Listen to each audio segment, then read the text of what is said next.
This is day 3 of ratios. So the first thing you're going to do is your warm-up, and the warm-up is going to be your problem of the day. If you notice, there is a flower here and it has shapes, and so you're going to write a ratio. You're going to write a ratio of the 3 shapes. So if you did write a ratio, like if I said the ratio of 1 apple to 2 oranges to 3 limes. So you'd write your ratio kind of like that.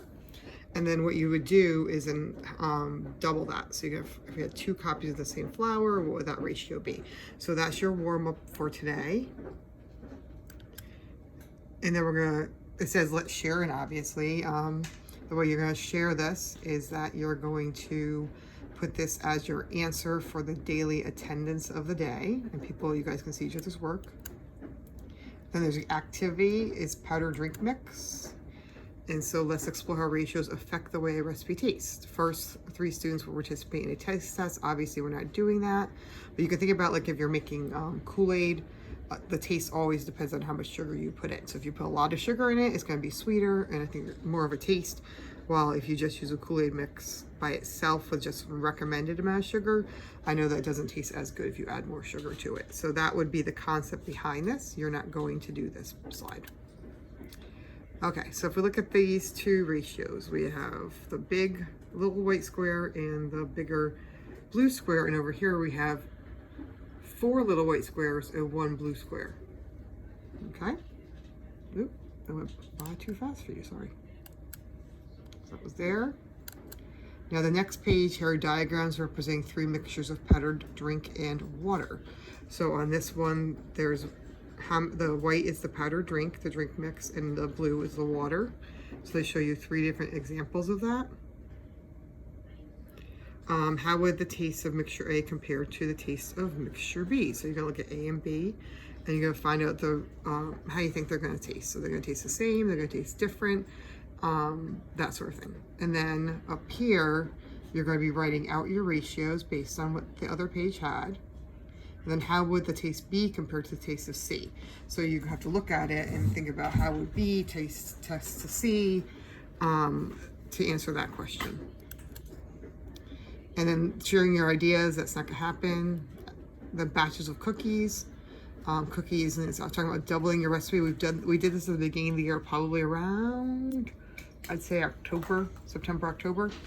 So you're gonna think of making different numbers of batches of cookies, create a diagram to represent the different batches of cookies, and create a working definition for the term, which would be your equivalent ratio.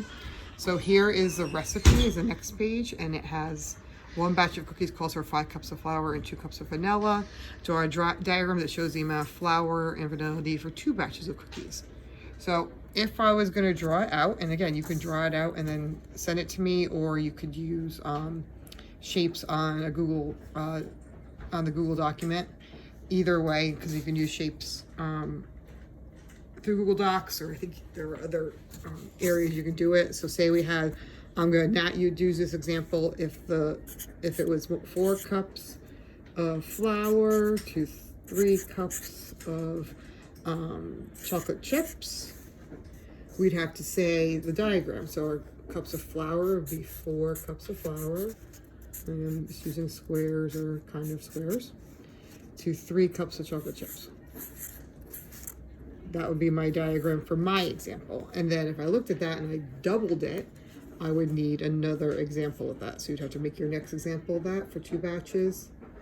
And then it does ask you an equivalency fraction. So if mine was 4 to 3, but I want to use 8 cups of flour to 6 cups of chocolate chip cookies, where would I be doing? What am I doing to get to my diagram? What am I doing to get to the end result? Because they tell you, like if we looked at it, I multiplied both 4 and 3 by 2, so I doubled the recipe.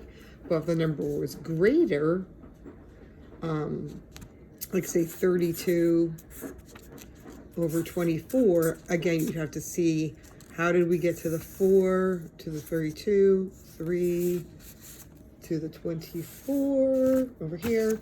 and you'd have to figure out how you would get from your beginning to your end. So this is basic multiplication. Now, the next page is then giving you more things like 5 batches of cookies.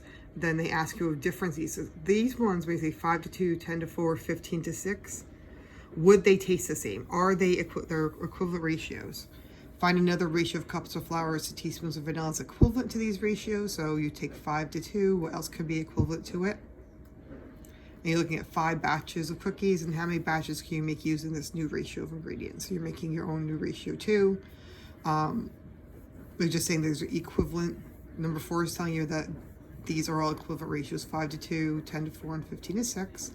So then you're going to make up your own ratio of cups of flour to teaspoons of vanilla, and then you're going to figure out how many batches you could make. All right, again, you guys can't do that because we're in class. And then this is some questions. When doubling a recipe, how does the amount of each individual ingredient change? Tripling the same thing, and how do different numbers of batches of the same recipe taste? So you're basically saying, if I'm using equivalent ratios, how would my items taste, or go back to when it was the Kool-Aid, I call it the Kool-Aid example, the powdered mix example. How would it change from 1 to doubling it, to tripling it, etc. And the cool down is then usually another example. So I'm going to create a Google document on the paper, on the assignment, so you guys can type your answers on the Google document, and then you can submit it. Okay? And then this were the objectives that we actually went through for today. Hopefully this helps with clarification. Thank you.